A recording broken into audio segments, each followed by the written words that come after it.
Myślisz, że kosmos to wyłącznie domena Elona Muska, NASA i facetów w błyszczących skafandrach, którzy popijają kawę na orbicie? No to trzymaj się mocno, bo zaraz wywrócimy twój światopogląd, jak Kopernik średniowieczne dogmaty. Polska w kosmosie? Jasne, że tak. Od toruńskich pierników po nanosatelity z Piaseczna. Nasi rodacy od wieków mają oko na gwiazdy, głowę pełną pomysłów i serce bijące w rytmie galaktycznych marzeń. Zapnij pasy, bo ruszamy w międzygalaktyczną przygodę z polskim akcentem, okraszoną solidną dawką humoru, szczyptą ironii i ogromną porcją dumy narodowej. Gotowy? Startujemy. Część pierwsza. Kopernik. Zacznijmy od klasyka, od człowieka, który spojrzał w niebo i powiedział: „Ej, coś tu się nie zgadza”. Mikołaj Kopernik, toruński mistrz pierników i rewolucji naukowych, to nasz kosmiczny pionier. Wyobraź sobie, wiek XVI. Europa jest przekonana, że Ziemia to pępek wszechświata, a gwiazdy i planety kręcą się wokół nas na jakichś mistycznych, niewidzialnych karuzelach. Uczeni w Rzymie i Paryżu klepią po ramieniu Ptolemeusza, który od stuleci króluje w astronomii. I nagle pojawia się facet z Torunia, skromny, w okularach, no dobra, może bez okularów, ale z pewnością z zadumanym spojrzeniem. I mówi: a może to słońce jest w centrum, a my tylko sobie krążymy.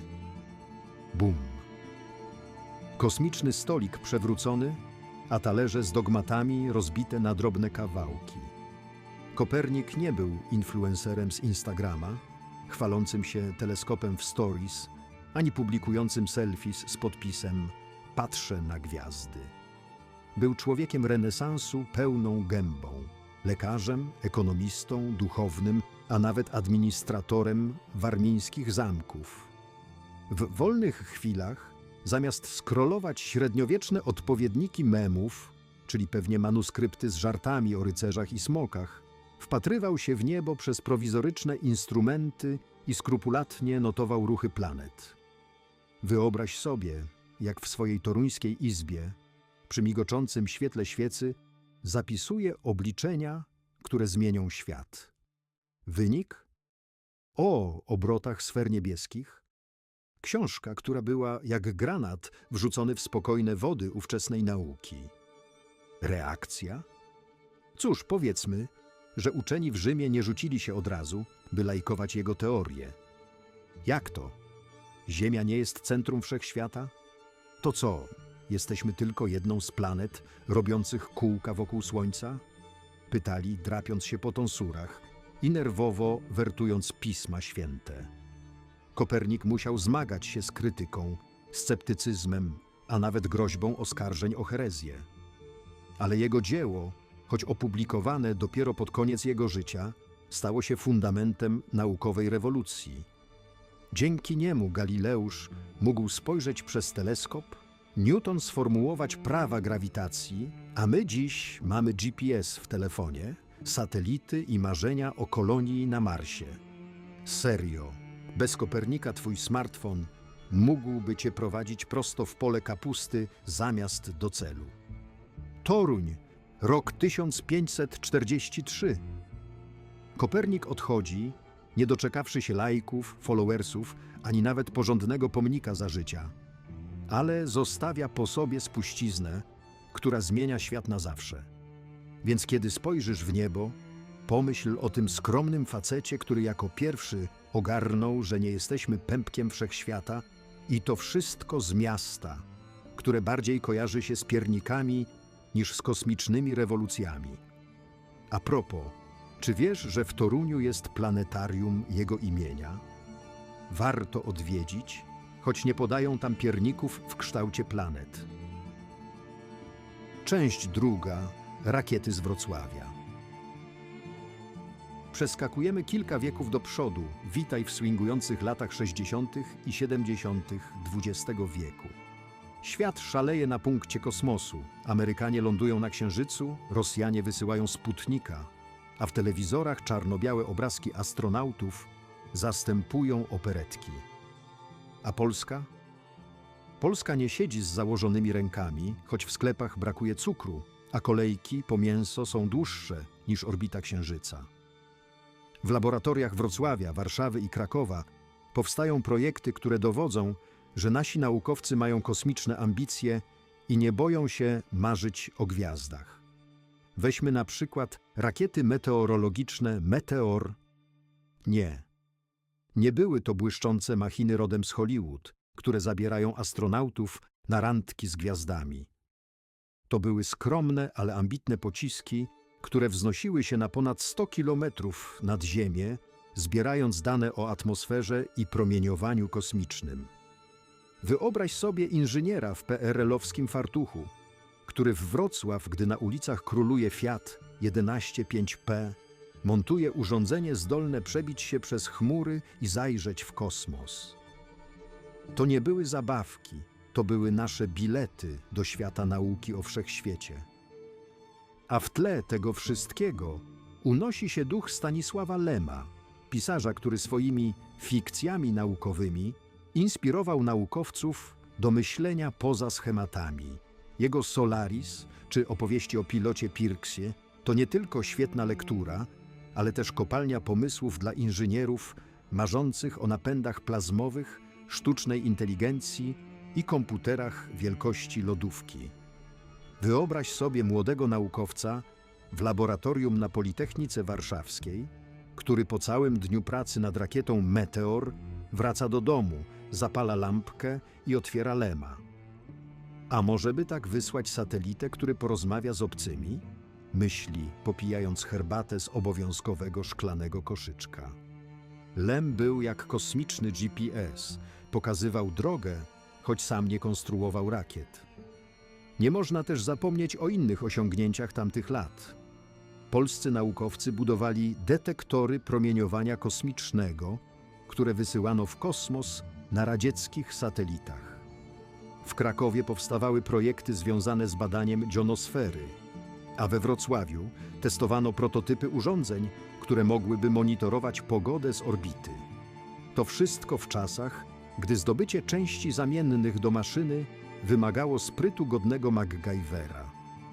Polska była jak laboratorium przyszłości, tylko z nieco przydymionym klimatem socjalistycznej rzeczywistości i charakterystycznym zapachem pasty do podłóg. I choć nasze rakiety Meteor nie zdobyły światowych nagłówków, to dostarczyły danych, które pomogły lepiej zrozumieć, co dzieje się nad naszymi głowami. To był nasz mały, ale dumny krok w stronę kosmosu. Krok, który pokazał, że nawet w trudnych czasach Polacy potrafią mierzyć wysoko. Część trzecia. Mirosław Hermaszewski. Rok 1978. Świat wstrzymuje oddech, a Polska eksploduje z dumy. Polak leci w kosmos. Mirosław Hermaszewski, pilot z wąsem godnym plakatu filmowego, staje się pierwszym i jak dotąd jedynym Polakiem, który zobaczył Ziemię z orbity. Misja Sojus 30 to nie tylko kosmiczny sukces, ale też moment, w którym PRL mógł powiedzieć: patrzcie, my też umiemy fikać wśród gwiazd. Hermaszewski poleciał w ramach programu Interkosmos, sowieckiego projektu, który miał pokazać, że kosmos to nie tylko zabawa dla Amerykanów i Rosjan, ale też dla ich sojuszników. 8 dni na orbicie, eksperymenty naukowe, zdjęcia Polski z kosmosu. To była prawdziwa bajka. Wyobraź sobie. Facet z Włocławka, który jeszcze kilka lat wcześniej śmigał nad polskimi polami na myśliwcu, teraz patrzy na Ziemię z wysokości 350 kilometrów i myśli: o, tam jest Bałtyk, a tam pewnie moja ciocia Hela robi pierogi. No dobra, może nie dokładnie tak, ale z pewnością czuł dumę, widząc Polskę z tej perspektywy. Co robił w kosmosie? Nie tylko podziwiał widoki. Hermaszewski przeprowadzał eksperymenty, między innymi związane z krystalizacją stopów metali w stanie nieważkości i obserwacjami zórz polarnych. Jego misja była dowodem, że Polacy nie są w kosmosie tylko na gapę. Mamy wiedzę, umiejętności i ambicje. A zdjęcia, które przywiózł? Cóż, powiedzmy, że Polska z orbity wygląda jak dzieło sztuki. Choć pewnie niektórzy żartowali, że widać nawet kolejki po papier toaletowy. Po powrocie Hermaszewski stał się gwiazdą, dosłownie i w przenośni. Tłumy wiwatowały, medale się sypały, a Poczta Polska wydała nawet znaczek z jego twarzą. Kolekcjonerzy do dzieła. W szkołach dzieci pisały wypracowania o PLO polskim, a dorośli snuli marzenia o tym, że może kiedyś i oni polecą na orbitę. Niestety po upadku PRL-u system nie bardzo wiedział, co zrobić z tym kosmicznym bohaterem. Hermaszewski trafił na boczny tor, a jego osiągnięcia przez chwilę pokryły się kurzem.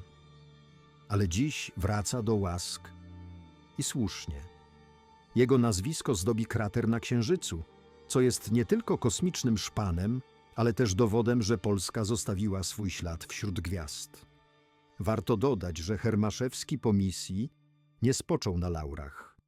Opowiadał o swoich doświadczeniach, inspirował młodych ludzi i przypominał, że marzenia o kosmosie to nie fanaberie.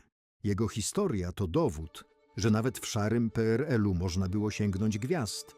Wystarczyło mieć talent, odwagę i oczywiście porządny wąs. Część czwarta. Polacy w ESA.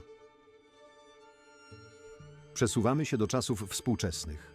Rok 2012 to moment, w którym Polska oficjalnie dołącza do Europejskiej Agencji Kosmicznej ESA. Nagle okazuje się, że nasi inżynierowie, naukowcy i technicy to prawdziwi rycerze Jedi w świecie kosmicznych technologii, tylko zamiast mieczy świetlnych dzierżą laptopy, a zamiast peleryn noszą identyfikatory z napisem specjalista daszy satelitów. Weźmy firmę Kreotech z Piaseczna. Brzmi jak nazwa warsztatu, gdzie naprawiasz rower, prawda? A tymczasem to oni budują nanosatelity, które śmigają wokół Ziemi jak roje pszczół. Te maleństwa to nie zabawki, monitorują klimat, zbierają dane do nawigacji, a nawet pomagają w przewidywaniu kataklizmów. Wyobraź sobie, satelita wielkości kostki Rubika, zaprojektowany w podwarszawskim biurze, krąży po orbicie i wysyła sygnały, które ratują ludzkie życie. To nie science fiction, to polska rzeczywistość. Inne polskie zespoły też nie próżnują. W Krakowie naukowcy analizują próbki z planetoid przywiezionych przez sondy kosmiczne. W Gdańsku powstają systemy komunikacyjne dla misji na Marsa. A w Warszawie młodzi inżynierowie piszą kod, który steruje robotami planetarnymi. To już nie jest zabawa w laboratorium, to realny wkład w podbój kosmosu. I choć nasi specjaliści nie paradują w skafandrach, to ich praca sprawia, że Europa i Polska ma coraz więcej do powiedzenia w galaktycznym wyścigu. A co z największymi projektami?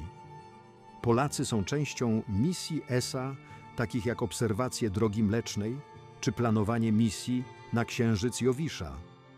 W laboratoriach pod Warszawą powstają teleskopy zdolne zajrzeć w głąb wszechświata, a w politechnikach studenci budują prototypy satelitów, które kiedyś poleją na orbitę. To wszystko pokazuje, że Polska to nie tylko kraj pierogów i oscypków, to także kraj, który ma ambicje kosmiczne i robi to z klasą. Część piąta. Polska baza na Księżycu. Czemu nie? Teraz czas na wizję przyszłości, która brzmi jak scenariusz filmu science fiction, ale jest bliżej rzeczywistości niż myślisz. Europejska Agencja Kosmiczna marzy o stałej bazie na Księżycu. I zgadnij, kto ma w tym swój udział. Oczywiście Polacy. Firma Astronika z Warszawy konstruuje sprzęt do wiercenia w księżycowym gruncie. To nie są zwykłe wiertarki z marketu budowlanego. To precyzyjne urządzenia, które mają szukać wody, minerałów i innych skarbów pod powierzchnią srebrnego globu. Wyobraź sobie. Księżycowy krajobraz, szary pył, cisza jak w bibliotece. A tu nagle polskie wiertło zaczyna drążyć grunt, szukając zasobów dla przyszłej kolonii. To nie żart, to technologia, nad którą pracują inżynierowie z Mazowsza. Inne polskie zespoły idą jeszcze dalej. W laboratoriach powstają systemy podtrzymywania życia, które pozwolą astronautom przetrwać w księżycowych warunkach. Czyli tam, gdzie nie ma atmosfery, wody ani kawiarni na rogu, a wisienką na torcie są projekty szklarni, w których mają rosnąć warzywa dla przyszłych mieszkańców Księżyca. Sałata, pomidory, a może nawet pierogi z księżycowego twarogu? Brzmi jak żart, ale polscy naukowcy już nad tym pracują. Wyobraź sobie astronautę, który w księżycowej stołówce kroi sałatę, wyhodowaną dzięki polskiej technologii i mówi: no smakuje prawie jak u babci. To byłby nasz moment chwały. Ale to nie wszystko. Polacy projektują systemy, które mogą wspierać misje na Marsa. W laboratoriach w Łodzi i testach w Toruniu powstają prototypy urządzeń, które kiedyś mogą badać czerwoną planetę. A w międzyczasie nasze technologie są wykorzystywane w misjach satelitarnych, które obserwują odległe galaktyki i pomagają zrozumieć, skąd pochodzimy. To wszystko pokazuje, że Polska ma realny potencjał, by być liderem w kosmicznych innowacjach. Kiedy więc twoi znajomi będą ekscytować się kolejnym startem, możesz rzucić od niechcenia. Fajnie, ale wiesz, że Polacy projektują księżycowe laboratoria i szklarnie? To dopiero początek. I patrzeć, jak ich szczęki opadają na ziemię, albo na ziemię z dużej litery. Kosmos to nie tylko Ameryka, Rosja czy Chiny, to także Toruń, Wrocław, Piaseczno, Włocławek i Kraków. Od Kopernika, który przewrócił wszechświat do góry nogami, przez Hermaszewskiego, który spojrzał na Ziemię z orbity, po współczesnych inżynierów, którzy budują satelity i księżycowe wiertarki, Polacy zawsze mają głowę w gwiazdach. Może nie mamy jeszcze własnej rakiety, ale mamy coś cenniejszego. Ludzi, którzy myślą poza schematami, śmieją się z ograniczeń i mierzą wysoko, aż po gwiazdy. Więc następnym razem, gdy spojrzysz na niebo, przypomnij sobie, wśród tych migoczących punkcików jest też kawałek Polski. I kto wie, może za kilkadziesiąt lat na Księżycu stanie pierwsza polska baza, a w księżycowej stołówce będą serwować bigos i pierogi z księżycowym nadzieniem. Bo jeśli ktoś ma to zrobić, to tylko my, Polacy, którzy od wieków marzą o gwiazdach i nigdy nie boją się sięgać po niebo.